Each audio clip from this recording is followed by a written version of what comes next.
Is abortion a human right? That's the topic of today's video.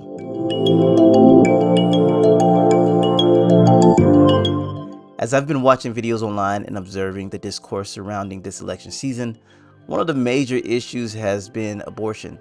It's a very sensitive topic and many people are deeply polarized by it.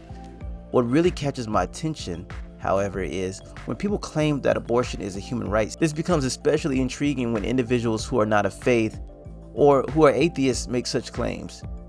It raises the question, what are human rights and where do they originate? History is full of examples of people committing terrible acts in the name of their so-called rights. Take the Nazis, for instance. They believed they had the right to conquer and dominate, to exterminate Jews and others deemed inferior. Was that really their right? Where did they believe their rights came from? The answer often lies in a combination of belief systems and historical precedents. To avoid muddying the waters, let's go straight to the origin of the idea that abortion is a human right. In my research, I came across the United Nations stance on human rights.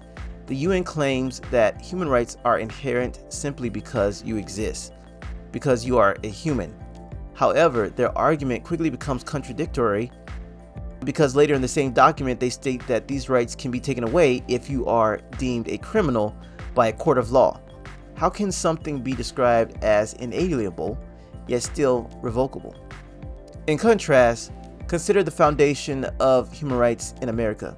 The US Constitution was written by people who, while deists, believe that our rights are endowed by our Creator. This viewpoint makes more sense.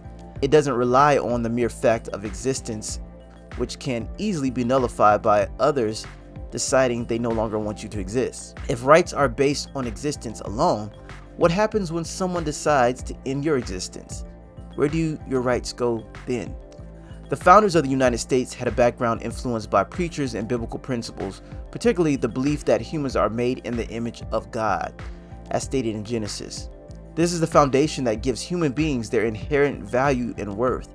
Being made in the image of God is what grants us our rights, not just some abstract, self-constructed notion. When we acknowledge that God created us, it follows that our rights come from Him, not from human institutions or declarations. This belief extends to the unborn, who also bear the image of God.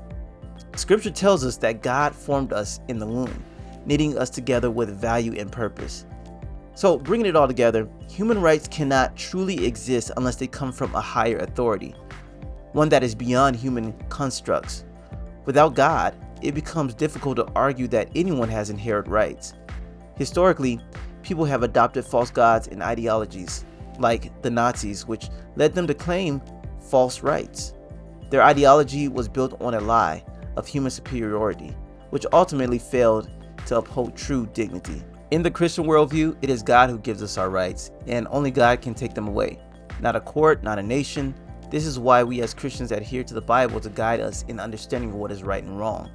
God sees and knows everything, and because of that, we can confidently say that our rights come from being made in His image. We must also respect the rights of others, as they too are created in the image of God. With that, I'll close for now. There's so much more to say on this topic, and we'll definitely explore it further in future discussions. But what do you think? Have you heard of people claiming their rights without ever explaining where they believe those rights come from? What is the basis for their claims? I encourage you to ask them. This is Questioning Culture. I'm your host, Michael, aka Milan Jones. Peace out.